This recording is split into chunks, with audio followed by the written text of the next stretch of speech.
Hello, welcome back to all the parents and caregivers who have teamed in their home. So we're back here on a Sunday. We go live here every Sunday at 7 p.m. Eastern Standard Time because I am on the East Coast. So welcome for you all who are joining me again today. Thanks for coming. I am Natalie Claude. I am a licensed clinical social worker with over 10 years of experience in the mental health field. I've worked with a variety of populations from adults to individuals with developmental disabilities to the elderly population. And then the majority of my time has been spent working with children and families with the primary focus of trauma. So that gives a little bit of my experience. And then by you joining me today, we can strengthen you through your tenacious teens. So we know that parenting is hard work. You're getting more than what you bargained for. It's definitely not what you expected. Some days you might be preparing for battle. Other days you might be bracing for impact. But parenting a tenacious teen of today is definitely a challenge. So in the past week, we had did some evaluating time, right? So we had took the week to evaluate. I had asked you guys 6 questions to, as part of your self care, to respond to jot down the answers to. Just wondering if you guys decided to answer those questions as part of your self care, or did you need more time to do that?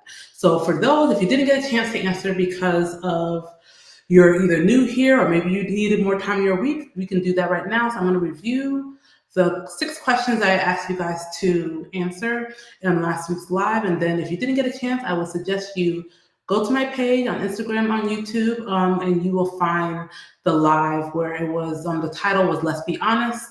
And that was a live where I gave the 6 questions. So the 6 questions we answered was who, what, where, when, why, and how. So who have I been giving the most to? What has been working that I'd like to continue doing this month? Where do I want to go this month? When is the best time to do something for me? Why is parenting important? And how am I feeling in this current moment? So once again, if you need a little explanation as to what those questions are about, I would suggest you go back to my YouTube page, find a live titled Let's Be Honest, and you can listen to it and then you'll get some of the explanations of what's expected from you in terms of answering those questions. You can also look at my TikTok, my Instagram, and my YouTube because I did a post for each one of those questions every single day of the week. So give those a look, and then that'll hopefully help you answer those questions and understand what you should be considering while you're answering them. So now that we have evaluated, let's set some realistic expectations.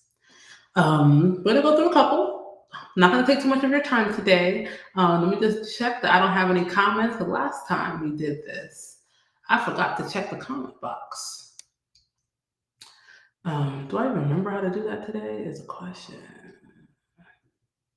There it is. Okay. Don't see anything in there. So we're gonna go through some expectations. Number one, there is no such thing as a perfect parent. It doesn't exist. You will never be perfect. Just accept that off rip so that you can maybe soften the blow of your expectations. Sometimes when we set an expectation that is higher than actually what is realistic, then we set ourselves up for disappointment. And disappointment will come very often during your parenting time just because sometimes the expectations that we set regarding how your teen might respond, regarding how people might say things to you, or even the way you might respond to someone else, those will be different than what you actually see. So there is no such thing as a perfect parent. It doesn't exist. No one knows what they're doing, really. Everyone is taking it day by day. But hopefully with you coming here, you will have an extra footing to be able to take it day by day so that it doesn't feel so taxing, so hard every day. And just trying to shift your mindset in terms of what it should look like. There is no really should when it comes to parenting. There are some helpful ways to parent that will maybe make you more successful, yes. But I won't say there's any shoulds. I would say should is more like a concrete thinking type of thing. Number two, you can try to shift everything about yourself, about your child, and they still may make a decision to do things differently. Your child has their own thoughts. They are their own person. They have their own choices. Their choices may not necessarily be your choice. And I'm sure right now, in terms of some of the choices that you've seen your teen make, especially the tenacious teens in your home, that you're probably like, I definitely wouldn't make that choice. It's going to happen very often. So that's another expectation.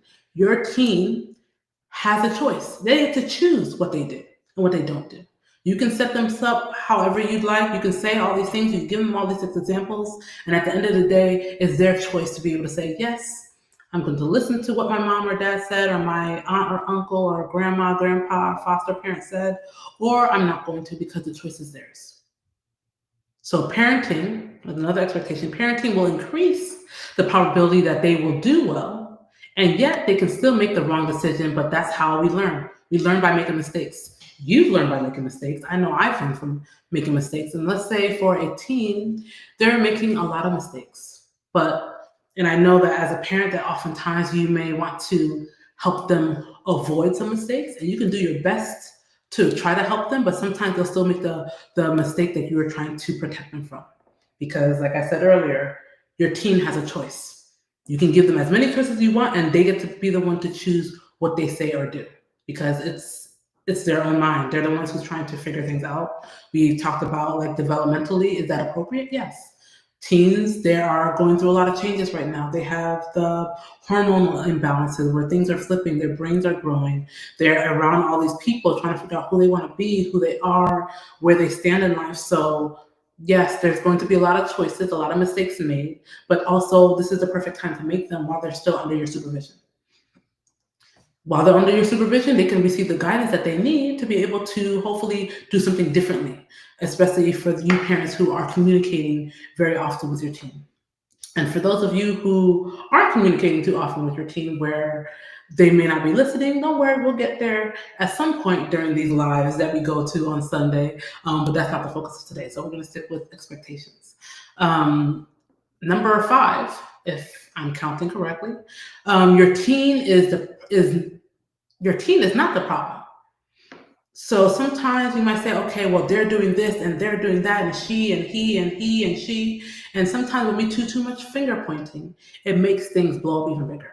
Your teen is not the problem. The argument or the disagreement that you guys are having is the problem, but not your teen in general. Your teen is able to have their own thoughts and feelings and reactions to different things, even if sometimes they might not be appropriate. I know oftentimes during my clinical work with some families and some teens, it was more like, oh, well, I was told I was being disrespectful. Oh, no, that was disrespectful just because your teen is bringing up a point or had their own thought or view about something that you shared. But obviously right now, like we talked about in developmental appropriateness for your teen, that they have their own thoughts, they have their own minds, they're trying to analyze a lot about their world. So their opinion is going to differ from yours a lot of the time. And during that time, your job is to maybe educate, maybe give some correction, but convincing might be hard to do. Convincing definitely might be hard to do, especially for the teen that you might be working with. Depending on their level of tenaciousness. Now, I say level of tenaciousness. We talked before about why I use the word tenacious, and I'll go through that again sometime later this week. But depending on their level of tenaciousness, maybe some of you guys have someone who's just a little rebellious every now and again. Maybe some of you guys will have someone who doesn't listen to you at all. So, but I guess that will change depending on who you're talking to. I guess the next expectation I'd like to set would be that parenting, and this is something I've been saying from week to week to week. So for those of you who've been coming here for a while, this is not something new that you've heard. This is like literally maybe one of the core points of raising teens with Natalie. So parenting should not be your only identity or your only priority. And when you make it your full identity or your full priority, then you're not able to parent well. I've said time and time again, you are yourself before you are a parent. A parenting is something that you do, but it's not all that you are. When we set the expectation that parenting is like the top priority and nothing else is aligned with it, you're setting yourself up to lose. You're setting yourself up for failure. That's something we had talked about last week as well in terms of where should parenting be. If we have to put it on a totem pole, parenting should not be the number one priority just because of in life, we have a balance of things. Things should be in balance, but when there's one thing taking precedence or priority over all the different things in your life, then it doesn't lead things to go well. And I am looking at my notes, which is why I keep looking to the side. So like I said, you are yourself before you are a parent. Before you had children, you were you. Before you had in a relationship or were engaging with friendships, you were yourself, right? And oftentimes that I've seen, especially in some of the friction that I've seen between parents and their teens in the families that I've counseled, is that when a parent puts parenting so high up that it's not even reachable or attainable, so they're setting themselves up for disappointment and disagreements and anger and hurt all the time because their teen is not doing what they wanted them to do. But like we said, your teen has a choice. You can present them with all the information. You can say, here's the silver platter of all the stuff I want you to do. And they can say, you know what? I don't want that one. I don't want that one. They get to choose, unfortunately. And sometimes their choice is not going to be your choice. Now, like I said earlier, you can try your best to help them, give them a more rounded out answer, help them make the best choices. But at the end of the day, they are the ones who get to choose. And your job as a parent is, I would hope, at some point, if things are not there right now, that you'd be able to help pick them up when they fall. Because, right, talked about another expectation is that they just got here. Your teen is between the ages of 14 and 18. You have decades on them. You have decades on them. For the parents who are joining me today, you have decades on them. So obviously you would know more, but they need that support to be able to learn and bounce back better. When they don't have the support to bounce back better, then they're going to keep making the same mistakes that you didn't like them to make, and they're going to keep making it and making it and making it because they didn't have the landing or the support to help them make another choice. And I will also say, I will preface that by saying also that sometimes your teen will make the same wrong choice over and over and over and over again. And I understand that that can be frustrating. And at the end of the day, people learn differently. Maybe it takes them one time to make that mistake and they get it. And you know what, I'm going to change my mind. For some other people, it might take them 2, 3, 4, 5 might tries, maybe even hit a rock bottom before they decide to make a different choice. So every single one of your teens, if you're a family who has multiple teens in your home, every single one of your teens is different. Everyone has different needs. Everyone responds differently. They all have different personalities, which I'm sure you've already seen. One of your teens might respond better to you, while the other one is hiding in the room and doesn't want to talk to you, right? But also trying to be able to adjust your own expectations so that that's not bothering you every time from day to day. All right. The last expectation for tonight will be that, considering what I said about you are yourself before you are a parent, is that as a parent, oftentimes the mentality is you have to give it all. You have to give your last, you have to give it all. But honestly, that's not very healthy, right? We know that life is about balance. So why would parenting be any different? If you work 24/7, I'm sure you would be grumpy. If your job said, you know what, you have to work 24 hours a day, 7 days a week. There's no balance in that. You don't get a personal life. That wouldn't be appropriate. If all you ate was sweets all day, you didn't eat no vegetables, you didn't eat no meat, you didn't eat anything, you'd have cavities and your diet would be very poor. Your health would be very poor. So why would parenting be any different? Now, parenting, I'll say, there is a balance to it where things should be coming and going. And also, sometimes that balance might look different every single day. Maybe some days, okay, this is a priority, and then other days that can't be as high as a priority that it is just because of how you might be feeling or what might be presenting in your home. So, life is about balance, so why would parenting be any different? And I'll end this by saying that you can make room for yourself, your sanity, and your teen at the same time. There's room for everyone if you balance correctly. Like I said earlier, life is always about balance. There is room on the plate for everyone. It doesn't have to just be your teen where you are not even on the plate. It doesn't have to just be work. It doesn't have to just be, okay, well, my sanity has to be on the back corner. Parenting has to work for you too. It can't just work for your teen. And that is why I always say you are yourself before you are a parent. So my question to you guys is, are you willing to make some changes for the betterment of your family? Are you willing to at least try? What have you been doing that hasn't been working or has been working? And clearly some things haven't been working or there wouldn't be so much friction in your home. And friction isn't always a bad thing. Friction can lead you to what you need to take a closer look at. Like one of the questions I had asked in our live last week, and I also repeated it during this week, was about how am I feeling this current moment, right? Feelings are there. They're there to give you information. They're there to to help you maybe come to a conclusion on what to look at. But they are not there to make your decision for you. They're not there to drive the car of your life. And that's something that we had talked about briefly on past Sunday, right? Sometimes our emotions might get in the way.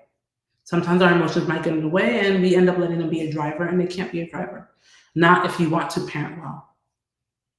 So let's take the time. If you didn't get to answer those 6 questions that I said to you, that I asked you guys to answer in this past week or on the live on Sunday, I ask that you take the time to answer today. Don't wait till tomorrow, because tomorrow's not promised, right? Don't delay today what you can do right now. That's not the same. Don't delay what you can do today. That's the same. Don't delay what you can do today. In terms of, don't wait till tomorrow, right? Your state of parenting is important, and clearly things are not going well, or you wouldn't be with me right now. And that is the goal. Like, everyone can learn to parent differently, can learn to parent better or more efficiently or well. This is not just the page for those who are having who are parenting well, or who are only having issues in their home. This is basically more for the parents who have teens who are on the, I'm going to say assertive side. I'm going to say assertive. The word would really be aggressive, but I'm going to choose to reframe it and say assertive. They want what they want. They do what they want. They're coming at you oftentimes. They have a lot of words. They want to make their own choices. And these are what these teen years are about.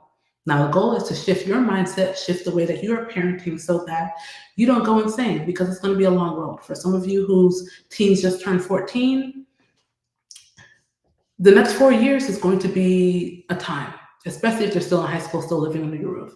Now, if they're 18, they might still be home. Maybe they're going to college. Maybe they're not going to college and they're staying home for a little while, right? In order for you to be able to get through these years well as you can hope anyway, then you're gonna need to shift your mindset. You're gonna have to shift some of the expectations that you're seeing right now. Some of you guys, your expectations are a little high, where you expect parenting to be this way, you expect your teen to respond this way, and every time they don't respond that way, you get upset, you get angry, you might start yelling, you might start name calling. And trust me, in my clinical work, I've seen, or I've heard it all, in terms of how some of the arguments manifest themselves because of the level of expectation for the teen, but also the level of expectation for the parent.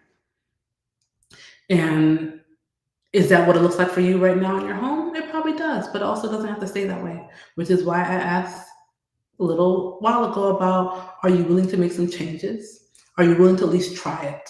So think about those expectations. I'm going to review them real quick so that you can, if you grab the pen and a notebook, you can write them down. So I'm going to review some of the expectations I talked about. So 1, there is no such thing as a perfect parent. It doesn't exist. So if that's something that you think that, oh, I need to be this way, or I should be this way, take that and just throw it away. There's no perfect parent. Number 2 is that you can try to shift everything about yourself, and your teen still might make a different decision. They still might decide to do things differently. 3 is that your parenting will increase the probability that they will do well, and yet they will still make the wrong decision. But that's how we learn. 4 was that your teens have a choice. They get to decide if they want to do it your way or their way, or someone else's way. Who knows? 5 was that your teen is not the problem. The argument, the disagreement that you guys are having is. The way you might be communicating is. But your teen is not the problem, and neither are you. And then 6 was that parenting should not be your only identity. So you are yourself before you are a parent. And that's something I say very often, and you will hear me say it every single week. When I used to run this group as this live presentation we're doing with each other now, as a group at a clinic I was working with, that was something I said all the time. And hearing that oftentimes will help you reset, reshift your expectation as to what parenting should look like for you. And then the last one is that oftentimes in parenting, your thought is to give it all, but that's not healthy. Life is about balance. So if life is about balance, why would parenting be any different? So hopefully all those things give you guys something to think about, to reflect on. I hope you take the day to think about some of these expectations, and you take the week to think about some of these expectations. And don't worry, we'll be meeting a couple more times this week, whether it be a short or a post or something. Definitely subscribe to my YouTube, subscribe to my Instagram, subscribe to my TikTok, and you will see all of the things. So I'm going to leave it open to see if there's any questions. And then if not any questions, then we'll just move on. And then I will see you guys again next Sunday. Give it a moment. I don't think I see any questions. Thank you, Taylor. She said, very insightful. If not, no more questions, then, like I said, follow me at Raising Teens with Natalie on TikTok, Instagram, and YouTube. I post, well, this month I'm posting daily. So you'll have something to look at, something to reflect on. Just another reminder as to why we need to partner and why you should do this with me so that you can parent the way you need to versus the way you're doing it now. And then we go live every single Sunday at 7 p.m. Eastern Standard Time because I am on the East Coast. So until then, I will see you guys all next time. Please, again, take some time to answer those questions. Go check out my last live so you can hear the explanation behind some of those questions. Go look at my posts so that you can catch up, because what we don't want to do next week, we want everyone to be caught up to speed. So we want to all catch up so that next week when we meet on Sunday, we can go and you won't be behind. So I will see you guys all next Sunday at 7 p.m. Eastern Standard Time.